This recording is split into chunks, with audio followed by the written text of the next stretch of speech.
Welcome to Solanki education digital. તો ચાલો આજે આપણે શીખીશું ધોરણ 5 ગણિત ગમ્મત સ્વાધ્યાય પોથી પાઠ છે 12 સ્માર્ટ ચાર્ટ્સ. તો 8 નીચે લંબા લેખમાં 4 શહેરોના તાપમાન દર્શાવીએ છીએ. તેના આધારે પ્રશ્નના જવાબ લખો. અહીંયા ચાર્ટ આપ્યો છે, એના આધારે આપણે પ્રશ્નના જવાબ લખીશું. પહેલું, 1 જૂનના રોજ કયું શહેર સૌથી વધુ ઠંડુ હતું?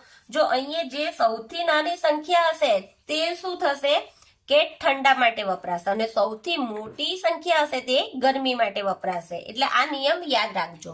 તો અહીંયા સૌથી 1 જૂન એટલે કયું આવશે? આ જૂનનું આવશે. સૌથી ઓછું એટલે સૌથી વધુ ઠંડુ એટલે સૌથી નાની સંખ્યા હશે એટલે કઈ આવશે? સિમલા.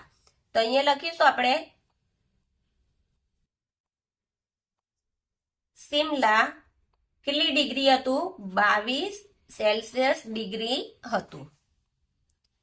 બીજું, 1 ડિસેમ્બરના રોજ કયું શહેર વધુ ગરમ હતું? સૌથી વધુ ગરમ એટલે 1 ડિસેમ્બર એટલે 1 ડિસેમ્બરમાં જે સૌથી મોટી સંખ્યા હશે તે શું હશે? ગરમ. એટલે આ 25 આવશે જેસલમેર. આપણે જેસલમેર સૌથી વધુ ગરમ હશે. કેટલું હતું? 25 સેલ્સિયસ ડિગ્રી. 1 જૂન અને 1 ડિસેમ્બરના 2 દિવસોમાં કયા શહેરના તાપમાન સૌથી વધુ તફાવત છે? જોવું હોય તો પહેલા 1 જૂન ને 1 ડિસેમ્બર. તો પહેલા છે દિલ્હી. તો દિલ્હીનું કેટલું છે? આપણે અહીંયા લખી દઈએ. દિલ્હીનું છે 33 ડિગ્રી અને 1 ડિસેમ્બરનું કેટલું છે? 23. એટલે 33 માંથી 23 જાય તો કેટલા આવશે? 10 સેલ્સિયસ ડિગ્રી. પછી આવશે સિમલા. તો સિમલાનું કેટલું છે?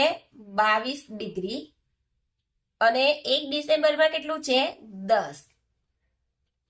એટલે કેટલા આવશે? 22 માંથી 10 જાય એટલે 12 સેલ્સિયસ ડિગ્રી. પછી આવશે બેંગલુરુ. બેંગલુરુનું કેટલું છે? 28 ડિગ્રી અને 1 ડિસેમ્બરમાં કેટલું છે? 24. એટલે 28 માંથી 24 જાય તો કેટલા રહેશે? 4 સેલ્સિયસ ડિગ્રી. પછી આવશે જેસલમેર. તો જેસલમેરનું કેટલું છે?